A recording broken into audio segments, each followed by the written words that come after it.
Hello and welcome to this tutorial on case control and cohort designs. Let's roll up our sleeves and begin. They say laughter is the best medicine, so I like to start off with something funny. Proverbs 17:22, an old proverb, talks about how a crushed spirit dries the bones, but a cheerful spirit is like good medicine. So let's look at some cohort design humor. A cohort researcher was designing a study on procrastination. What did he say when his team asked him about the post-test? Let's wait and do it in 10 years. What did the attachment researcher say? Why did the attachment researcher say that cohort studies are like reality TV? You follow the same people for years and hope someone will finally reveal their true attachment style. Okay, here's another one. The 30-year cohort study participant said, when I signed up for this cohort study, they said I've learned so much. Turns out, I'm just learning how to fill out questionnaires every 5 years. Okay, here's one. Conducting a retrospective cohort study feels like trying to remember who ate the last cookie at a party 20 years ago. No one can agree, but everyone feels guilty. I really like this one. I was excited about the cohort study on happiness until they told me it would take 30 years to prove whether my optimism paid off. All right, well, hopefully that helps brighten your day a little bit. I wanted to mention observational research. We talk a lot in research design courses about experimental research, but observational research is also very powerful. We often use a text by Kasdan that highlights the idea that observational research deals with variables that are not manipulated by researchers as in experimental design, but can be said to be quote-unquote manipulated by nature. Researchers choose people who possess the characteristics they're interested in studying. So, for example, I think of Dr. John Gottman's Family Research Institute that's been affectionately called the Love Lab. Gottman was interested in explaining relationship dynamics, so he studied people who were coupled. And he had them come in the lab and do observational research. Now, Knight and Tetro have a study guide that breaks down research concepts into easily understandable terms called Research Methods and Program Evaluation, Key Concepts, a Study Guide. It's published by Kona Publishing and is available through the Kona website. But they say this about observational research. This method is used when a researcher makes observations of human or animal behavior.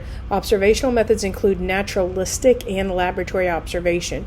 Researchers attempt to observe participants in their natural setting and naturalistic observation.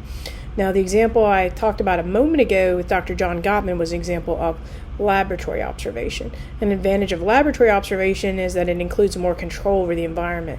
So participants are moved away from their natural environment like their home and they go to the lab, for example, Dr. Gottman's Love Lab, to talk about a conflictual situation. So researchers do have some control over that environment. This is a table used in the Kasdan textbook, which is one of the texts that the course I'm teaching on research design utilizes.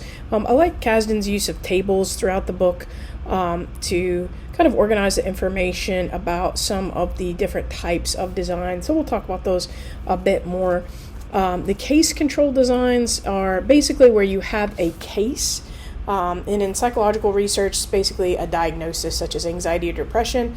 And participants can vary in terms of severity of this particular case. And then you have a control group that does not have the same case.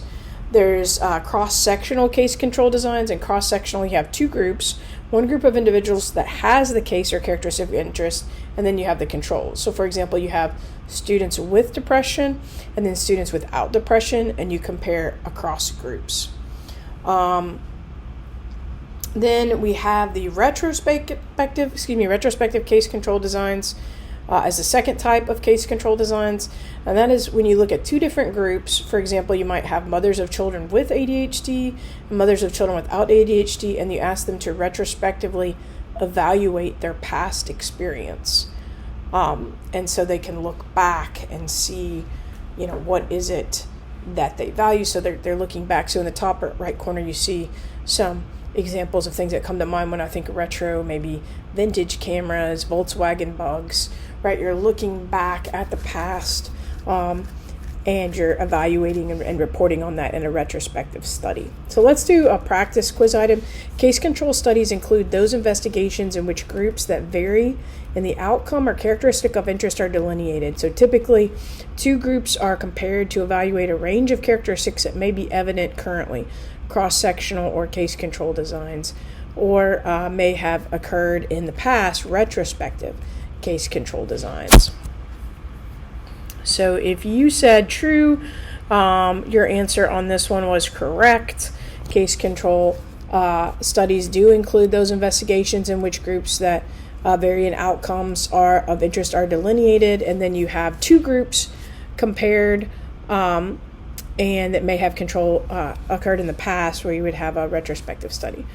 Okay, we'll go back to that other example, but well, now that we've looked at case control designs, let's also look at cohort designs. With cohort designs, you're researching existing groups over time. You might be following a group of freshmen until they're seniors, or longitudinal following babies as they develop until they're adults at age 18. So let's look at three different types of these cohort designs. You've got a single group cohort design. Here you have participants that have a specific characteristic or characteristics that meet a unique research inclusion criteria that the researchers set forth. So this could be being a part of a high-risk sample of pregnant moms in a specific geographic area, and then monitoring that group over time and assessing their progress on a particular variable of interest. Now, birth cohort designs are a specific special case of the single group cohort design. Then you've got multiple group or multi-group cohort designs. Here you select participants for one group that have the case or variable of interest, such as depression, and another group that does not have the variable of interest. Now this sounds like case control, but when you add to it that the researchers follow these groups prospectively over time to find out what differences there are between the groups, that's the multi-group cohort design. So key phrase being following them prospectively over time. The third type of cohort design is the accelerated multi-cohort longitudinal design. So let's say you're getting ready for a dissertation. You might be thinking, ain't nobody got time to follow a cohort for 30 years and see how they develop. Then maybe you just take two snapshots in time. You have multiple cohorts. So you have a group at different ages, right? So, and you follow them prospectively. So you might say you choose someone with severe chronic depression at age 30, and then another group of participants that are in their early 50s with severe chronic depression. So rather than follow the 30-year-olds for the next 20 years to see how their depression develops or ebbs and flows, you might then instead just identify a group of people in their 50s that have chronic depression to see what's going on at that stage and compare the two groups rather than tracking over time and waiting for people to develop and age. You go with people that have already reached that point of development. Of course, one of the great benefits of the cohort design is that you get to study people over time.